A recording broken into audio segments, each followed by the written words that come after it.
promised, tonight's campaign comment and John McCain's announcement today of the start of his Joe the Plumber tour. Senator, what do you mean start?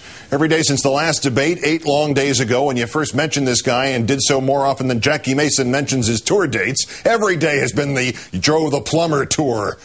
Senator, I know you have found in this man something to be enthusiastic about, but you do realize you are merely reenacting the years-old Republican strategy about campaign strategy. Find something irrelevant, inappropriate, or ineffective, hammer it and hammer it and hammer it until people promise to vote for you if only you'd stop. And when it doesn't work, do more of it and yell it even louder. A noun, a verb, and Joe the Plumber. Yeah, you heard me, Senator, when it doesn't work. Early in the week, Suffolk University completed polling on the impact of this latest McCain strategy.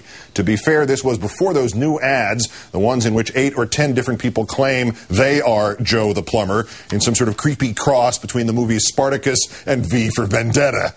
Nevertheless, the results in the battleground state of Ohio of week 1 of America held hostage by Joe the Plumber? Almost nothing. 68% of Ohio respondents recognized the name. Confidentially, I understand 3% were mumbling it to themselves like Dustin Hoffman and Rain Man. 68% of Ohio respondents recognized the name of that group. 6% said this story made it more likely that they'd vote for McCain. 4% said this story made it more likely that they'd vote for Obama. 85% said it would have no impact on them whatsoever. Same thing in Missouri. 80% recognition there. 8% of the 80% more likely to vote for McCain. 3% of the 80% more likely to vote for Obama. 86% unaffected. So John McCain is, if he's lucky, getting this net effect. About 1 voter out of every 100 maybe leaning a little bit more towards him.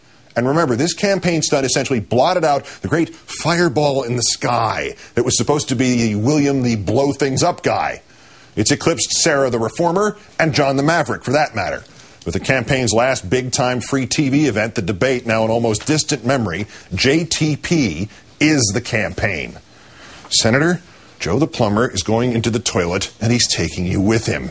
So naturally, you've taken the next step. Umbrage about Joe the Plumber.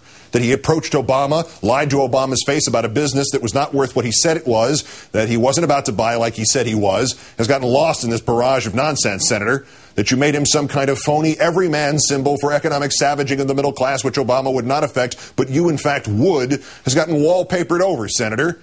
You're mad that people have made fun of him when he didn't ask to be famous. You made him famous. You're mad that people questioned his story when he didn't ask for people to question his story.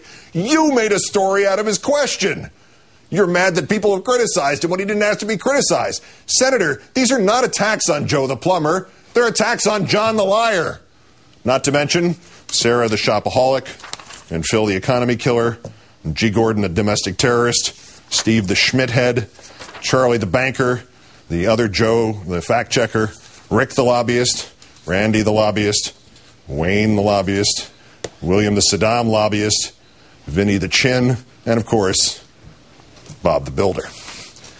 Senator McCain, there are only 2 people benefiting from all this, Barack Obama and Joe Wurzelbacher, who I am reliably informed tonight has a lawyer peddling a book proposal on his behalf to major publishers as we speak.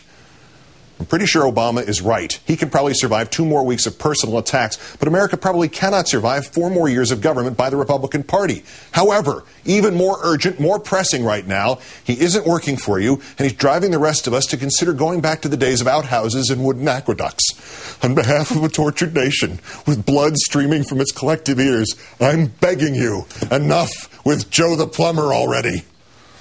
A book deal. Next it'll be chocolate-covered likenesses of his head. That's countdown for this, the 2003rd day since the declaration of mission accomplished in Iraq. I'm Keith the Anchor. Good night and good luck.